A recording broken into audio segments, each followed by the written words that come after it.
ஞானானந்தமயம் தேவம் நிர்மலஸ்படிகாகிருதிம் ஆதாரம் சர்வ வித்யானாம் ஹயக்ரீவம் பாஸ்மகே. நேயர்கள் அனைவருக்கும் அஸ்ட்ரோ கேஎஸ் ஐயங்காரின் பணிவான நமஸ்காரங்கள்.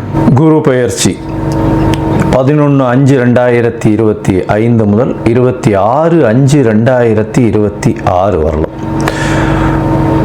குரு பகவான் ரிஷப ராசியில் மிருகசீரிஷம் 2ஆம் பாதத்திலிருந்து மிருகசீரிஷம் 3ஆம் பாதத்திற்கு 11/5/2026 அன்னைக்கு ஞாயிற்றுக்கிழமை சித்த யோகம் கொண்ட நாளில் சுவாதி நட்சத்திரம் இருக்கக்கூடிய சந்திரன் சுவாதி நட்சத்திரத்தில் இருக்கிற அன்னைக்கு மிருகசீரிஷம் 2லிருந்து மிருகசீரிஷம் 3ஆம் பாதத்திற்கு, அதாவது ரிஷப ராசியிலிருந்து மிதுன ராசிக்கு பெயர்ச்சியாளர். சரி, குரு பகவான் அப்படின்னு சொல்லும் பொழுது பார்த்தாலேயானால் குரு பார்க்க கோடி நன்மை அப்படின்னு சொல்லக்கூடியது. இயற்கை சுவர்களிலே முதன்மை சுவர்னு சொல்லக்கூடியவர் குரு. 100% அவர் இருந்த இடத்தையும் சரி பார்த்த இடத்தையும் சரி எப்பொழுதுமே பலப்படுத்தக்கூடியவர். பொதுவாகவே சில கிரகங்கள் பார்த்தா அந்த இடம் கெட்டு போகும்னு சொல்லுவார். ஆனால் இவர் பார்த்தா அந்த கிரகங்கள் சுபப்படும். அதனால் அதீத சுபர்னு சொல்லக்கூடியவர். அதனால் பார்த்தாலேயானால் குரு பார்க்க கோடி நன்மை அப்படின்னு சொல்லக்கூடியது. குரு அப்படின்னு சொல்லக்கூடியவரை பொன்னன் அப்படின்னு சொல்லுவாள். அதை தவிர ப்ரஹஸ்பதி அப்படின்னு சொல்லுவாள். அதனால் குரு அப்படின்னு சொல்லும் பொழுது எல்லாவற்றையும் அவருடைய அருளால் மட்டுமே எல்லா விஷயங்களும் போகக்கூடியது. குருவுக்கும் புதனுக்கும் பெரிய வித்தியாசம் என்னன்னா, புதன் அறிவு காரகன், அறிவு சம்பந்தப்பட்ட கணிதம் சம்பந்தப்பட்ட விஷயங்களை பண்ணக்கூடிய விஷயங்கள் புதன் மூலியமாக வரும். ஆனால் குருவின் அருள் இருந்தால் மட்டும்தான் அந்த உபயோகத்தை, அந்த படித்த வித்தையை உபயோகப்படுத்தக்கூடிய தன்மையை உபயோகப்படுத்தக்கூடிய நேரத்தில் உங்களுக்கு ஞாபகம் வரும். அதனால தான் குருவின் பார்வை எந்த காலகட்டத்திலும் உங்களுக்கு ஏற்றது. குருவின் ஆசீர்வாதங்கள் ரொம்பவும் முக்கியமானது அப்படின்னு சொல்லக்கூடியது. சரி, குருவை பற்றி சொல்லும் பொழுது பார்த்தாலேனால் அவர் பொன்னன்னு சொல்லுவோம். அதை தவிர அவர் ப்ரஹஸ்பதினு சொல்லுவோம், தேவகுருன்னு சொல்லுவோம். இருக்கும் கிரகங்கள் 9 கிரகங்கள். அந்த 9 கிரகங்களில் 7 கிரகங்களை சொல்லுவோம். 2 கிரகங்கள், அதாவது ராகு கேத்துன்றது ஒரே உடலில் 2 தலையும் வாலாகவும் இருக்கிறதுனால அது சாயா கிரகங்கள். ஒரு இதுதான், அதாவது நிழல் அப்படின்னு சொல்லக்கூடியது. இந்த 7 கிரகங்களிலும் சூரியன் சந்திரனை விட்டால்னா 5 கிரகம் தான். அந்த 5 கிரகங்கள்லையும் மிகவும் முதன்மையான மிகவும் பெரிய இருக்கக்கூடிய கிரகமானது நம்மளுக்கு கிட்டத்தட்ட கொஞ்சம் அருகாமையில் இருக்கக்கூடிய கிரகம். அவருடைய பிரதிபலிப்பினால் நமக்கு 2.5 மடங்கு சுப பலன்கள், சூரியனுடைய ஒளி சக்தி நம்மளுக்கு வரும். அதனால் அதீத சுபம் கொடுக்கக்கூடியவர் குரு பகவான் என்று சொல்லக்கூடியது. சரி, இப்போ குருவின் பார்வை அப்படின்னு பார்த்தாலும் பொதுவாகவே எல்லா கிரகங்களும் 7ஆம் பார்வை அப்படின்றது சம சப்தம 180 டிகிரி பார்வைகளை பார்க்கும். ஆனால் குருவிற்கு விசேஷ பார்வை அப்படின்னு சொல்லக்கூடியது 5ஆம் பார்வையும் 9ஆம் பார்வையும் உண்டு. அதாவது அவர் இருக்கும் இடத்திலிருந்து 5ஆம் இடத்தையும் சுபப்படுத்துவார், 9ஆம் இடத்தையும் சுபப்படுத்துவார். மேலும் பார்த்தேனால் இந்த குரு பகவானுக்கு காலபுருஷ தத்துவத்தில் 9வது ராசியும் 12வது ராசியும் கொடுக்கப்பட்டிருக்கு. இதில் என்ன விசேஷம் அப்படின்னா, பாக்யஸ்தானத்தின் அதிபதினு சொல்லக்கூடியவர் குரு. அதாவது உங்களுக்கு ஒரு நல்ல விஷயம், எந்த ஒரு விஷயத்திலும் தடங்கள் இல்லாமல் பாக்கியங்கள் கிட்டணும் அப்படின்னா, செல்வங்களாக இருக்கட்டும், படிப்பனாக இருக்கட்டும், எந்த ஒரு விஷயம், நல்ல மனைவி இல்லாள், அதை தவிர நல்ல இல்லம், அதை தவிர குழந்தை பிராப்தி, எல்லா விஷயத்துக்குமே பாக்கியம் கிடைச்சிருக்குன்னு சொல்லணும்னாலே அதுக்கு குரு உங்களுடைய ஜாதகத்தில் நல்ல வலுப்பெற்று லக்னத்திற்கு இருக்கணும். அந்த மாதிரியான ஒரு விஷயம் இருந்ததே ஆனால் உங்களுக்கு பெரிய ஏற்றம் கொடுப்பார். குருவை பொறுத்தவரையிலும் பார்த்தேனால் 12ஆம் இடத்தையும் அவருடைய காலபுருஷ தத்துவத்தின் 12ஆம் இடமான மீனமும் குரு பகவானுக்கு உண்டானது. எப்பொழுதுமே 12ஆம் இடம்னு விரயஸ்தானத்தை சொல்லுவோம். அதை தவிர தூக்கஸ்தானத்தை சொல்லுவோம். இதெல்லாம் குருவினுடைய நல்ல இது பார்வையோ இருந்தாரே ஆனால் உங்களுக்கு சுப செலவுகள் வரும், நல்ல தூக்கம் வரும், உடலாக நல்லபடியாக இருக்கக்கூடிய காலகட்டமாக இருக்கும். இதெல்லாம் குருவினுடைய பார்வையோ குரு இருந்தாலோ வரக்கூடியது. சரி, குரு பகவானை பொறுத்தவரையிலும் பார்த்தாலேயானால் அவருக்கு குரு அணி அப்படின்னு சொல்லக்கூடியது சூரியன், சந்திரன், செவ்வாய் மற்றும் குரு, இவர்கள் 4 பேர் ஒரு அணியாகவும், இவர்கள் அருள் அணி அப்படின்னு சொல்லக்கூடியதாகவும், பொருள் அணின்னு சொல்லக்கூடியவர் சுக்கிரனுடைய அணியாக, சுக்கிரன், புதன், சனி மற்றும் ராகு கேது இவர்கள் 5 பேரும் ஒரு அணியாகவும் இருக்கக்கூடியது. அதனால் குரு அதீத சுபத்துவர், 100% சுபத்துவர் குரு. அதற்கு அடுத்து சற்று கம்மியாக, அதாவது 80%, 75% சொல்லக்கூடிய அளவுக்கு சுக்கிரன் சிறந்தவர். அதே போல் பார்த்தாலேயானால் அதீத சுபத்துவம் கொண்டவர் வந்து பௌர்ணமி சந்திரனும் தனித்த புதனும் சொல்லுவாள். மிச்சவா எல்லாருமே வந்து பாவர்கள்னு சொல்லக்கூடியது. சந்திரன் வந்து பௌர்ணமி சந்திரன், அதாவது வளர்பிறை சந்திரனோ பௌர்ணமி சந்திரனோ சுபரா கொள்ளக்கூடியது. அதுவும் வந்து அமாவாசையிலிருந்து வளர்பிறைன்னு பார்த்தோம்னா ஒரு 6 நாள் 7 நாளைக்கு பார்த்தோம்னா உங்களுக்கு வெளிச்சம் இருக்கிறதுக்கு வாய்ப்பு இல்லை. அதனால் அந்த காலகட்டத்தில் சந்திரனை எடுத்துக்க மாட்டான். சரி, இப்போ குருவை பற்றி பார்க்கும்பொழுது குருவினுடைய ஸ்தலங்கள் எல்லாருக்கும் தெரியும். குருவினுடைய காரகத்துவம்னு சொல்லக்கூடியது வந்து பணம் வரணும் அப்படின்னா குரு நல்லபடியாக இருக்கணும். குரு நல்ல இடத்துல இருந்து உங்களுடைய ராசியோ லக்னத்தையோ பார்த்தாரு ஏனால் 2வது ஸ்தானத்தை பார்த்து 11வது ஸ்தானத்தை பார்த்தாரு ஏனால் பணத்திற்கு பஞ்சம் இருக்காது. பொதுவாகவே குருவை நம்ம வந்து தனகாரகன் அப்படின்னு சொல்லுவோம். ஜோதிட சாஸ்திரத்தில் தனகாரகன். அதை தவிர குருவுக்கு வந்து பார்த்தாலேயானால் புத்திர காரகன். இந்த ரெண்டும் வந்து காரகத்துவத்திலே வரும்.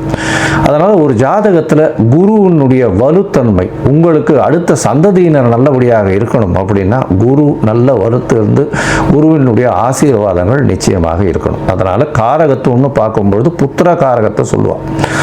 5ஆம் இடம், 5ஆம் இடத்தின் அதிபதி மற்றும் குரு, இவர்கள் 3 பேரும் வந்து ஒரு ஜாதகத்தில் நல்லபடியில் இருந்தால் அந்த ஜாதகனுக்கு அதாவது புத்திர பிராப்தி இருக்கும், சந்தானம் விருத்தி அடையக்கூடிய வாய்ப்புகள் நிச்சயமாக உண்டு அப்படின்றது தான் ஜோதிட சாஸ்திரம் சொல்றது.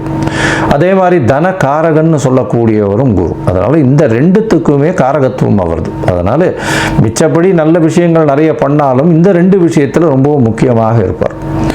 இதை தவிர பார்த்தாலேயானால் குருவுக்கு உண்டான மரம்னு சொல்லக்கூடியது அரச மரம். அரச மரத்தை குருவுக்கு உண்டான மரம். ஏன்னா அரச மரத்தில் பார்த்தாலும் ஒரு பகுதி வந்து விஷ்ணுவும் ஒரு பகுதி வந்து சிவனாகவும் சொல்கிறா, வேறு பகுதி வந்து பிரம்மாவாகவும் சொல்கிறா. அதனால் அரச மரத்தின் முழுவுமே மும்மூர்த்திகள் இருக்கிறதாகவும் அது குருவினுடைய ஆளுமையில் இருக்கிறதாகவும் சொல்லக்கூடியது. எல்லோருக்குமே சுவராக இருக்கக்கூடிய ஒரு குரு. அதுதான் ரொம்ப பெரிய விசேஷம். யாருக்குமே தீங்கு செய்ய மாட்டார். ஒரு நல்லது பண்ணுவார், இல்லைன்னா பண்ணாமல் இருப்பார். தீங்குன்றது பண்ண மாட்டார். மேலும் பார்த்தீங்களேனால் குருவுக்கு உண்டான மலர்ன்றது சொல்லக்கூடியது முல்லை மலரை சொல்கிறார். அதை தவிர குருவுக்கு உண்டானது சந்தன மரத்தை சொல்லுவான்.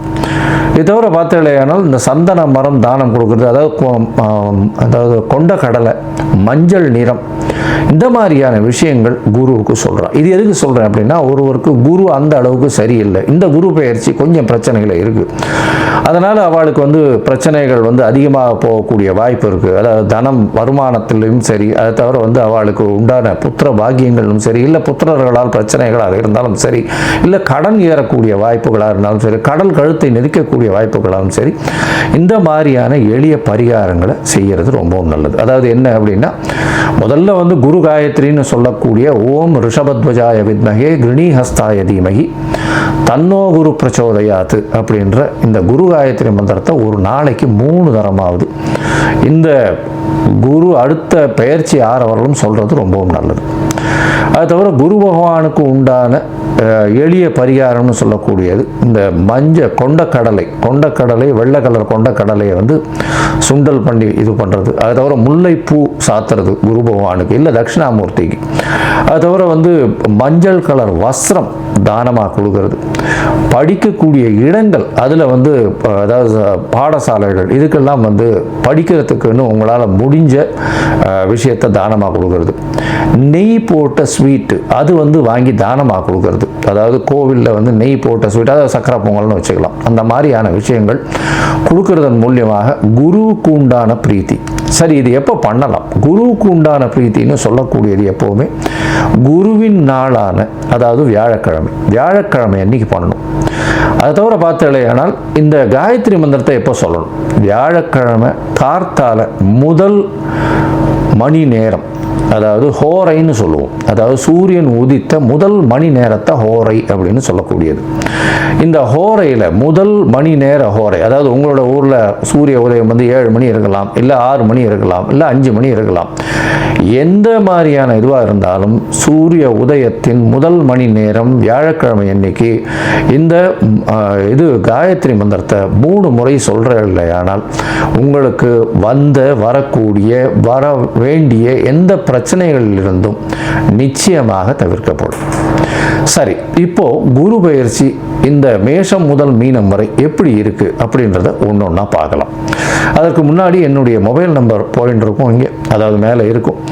உங்களுக்கு அஸ்ட்ராலாஜிக்கல் கன்சல்ட் தேவைப்பட்டதுன்னா நீங்கள் எனக்கு காண்டாக்ட் பண்ணுங்க. உங்களுடைய date, time, place of birth, உங்களுடைய பெயர், தாய் தகப்பனார் பெயர் வரலாம் அனுப்பிச்சு வைங்க.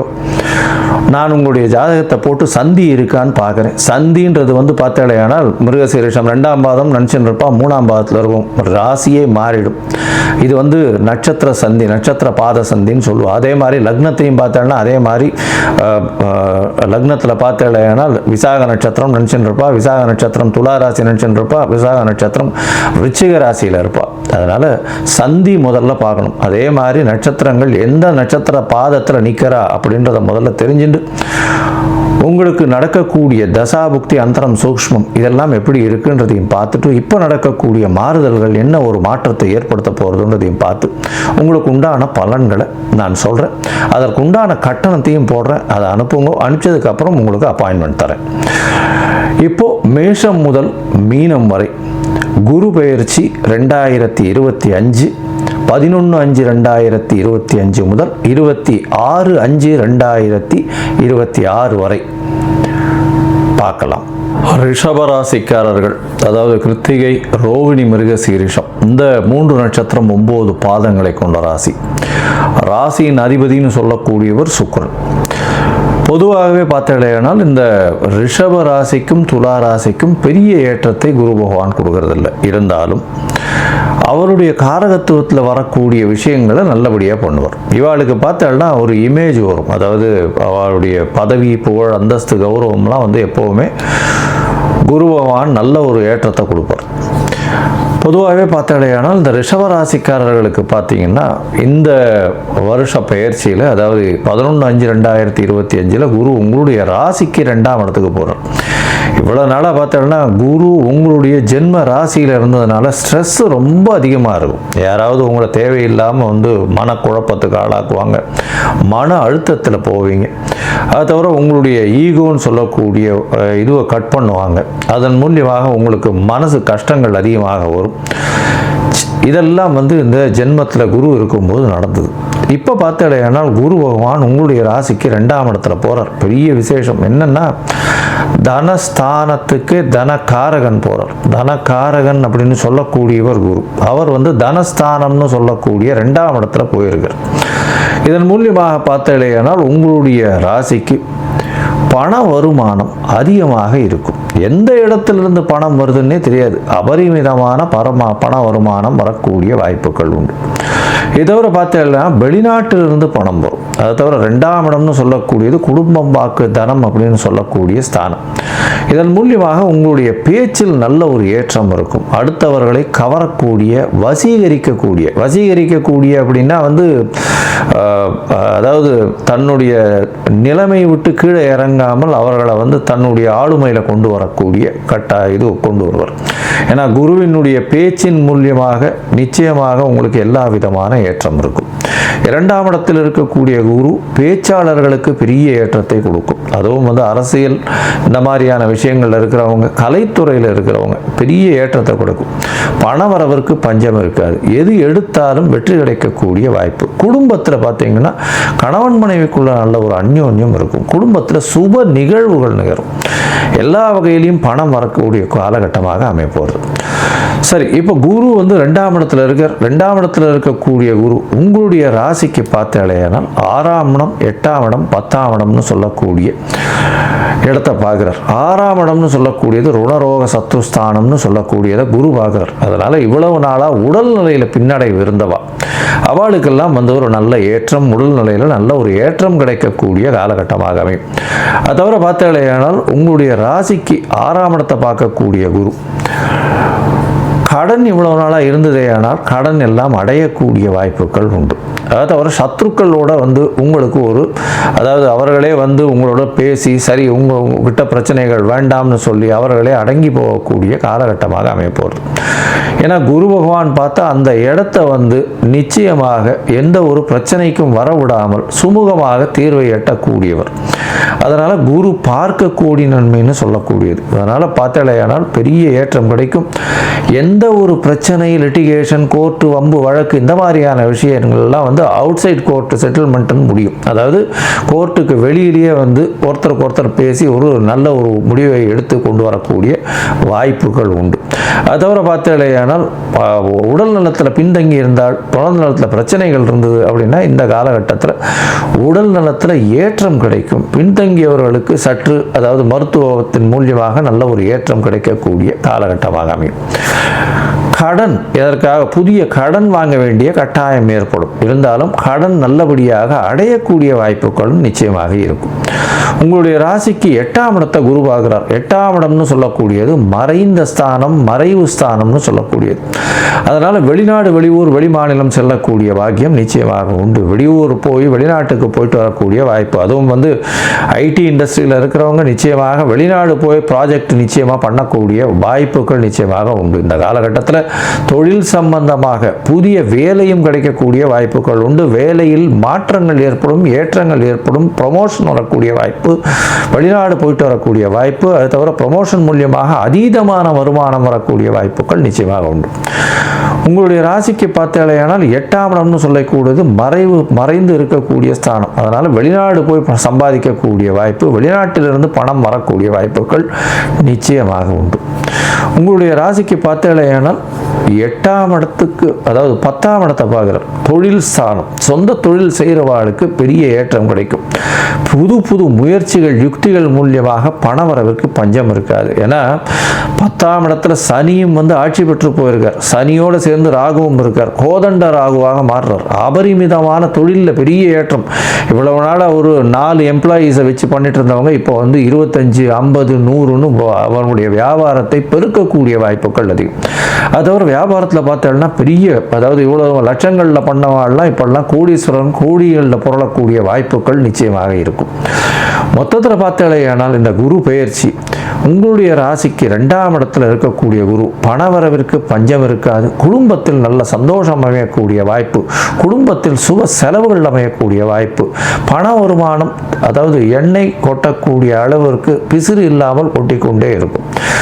ராசிக்கு 6ஆம் இடத்தை பார்க்கறதுனால, அதாவது உங்களுடைய ராசிக்கு 6ஆம் இடத்தை பார்க்கறதுனால புது வேலை கிடைக்கக்கூடிய வாய்ப்பு, கடன்கள் எல்லாம் முடியக்கூடிய வாய்ப்பு, புதிய கடன் எடுக்கக்கூடிய வாய்ப்பு, உடல் நலத்தில் நல்ல ஒரு ஏற்றம், அபிவிருத்தி இருக்கக்கூடிய வாய்ப்புகள் நிச்சயமாக உண்டு.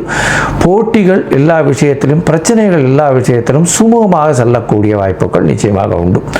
கோர்ட்டு, வம்பு, வழக்கு இந்த மாதிரியான விஷயங்களில் உங்களுக்கு வந்து வெளியில் அவுட் சைட் கோர்ட் செட்டில்மெண்ட் நடக்கக்கூடிய வாய்ப்புகள் நிச்சயமாக உண்டு.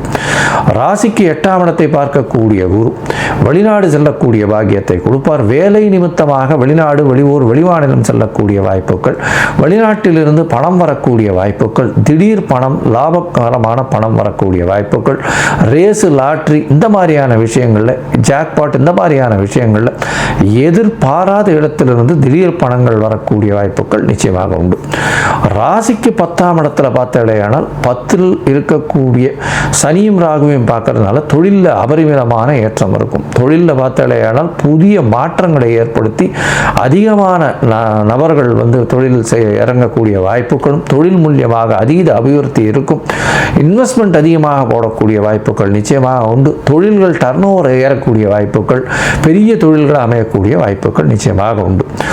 இந்த காலகட்டத்தில் பார்த்தீங்கன்னா உங்களுடைய தசாபுக்தி அந்தரம் சூக்ஷ்மம் சற்று சரியில்லை அப்படின்னா நீங்கள் வந்து சென்னையில் இருக்கக்கூடிய திருவல்லிக்கேணியில் போய் அவர் பார்த்தசாரதி சேவிச்சுட்டு வாங்க. பார்த்தசாரதி அர்ஜுனனுக்கு வந்து குருவாக இருந்து பகவத்கீதையை கொடுத்ததுனால அவரை வந்து குருவாக கருதப்படுகிறார். அதனால் வந்து பார்த்தசாரதியை போய் சேவிச்சுட்டு வாங்க. அதுவும் வியாழக்கிழமையில் போய் சேவிச்சுட்டு வாங்க.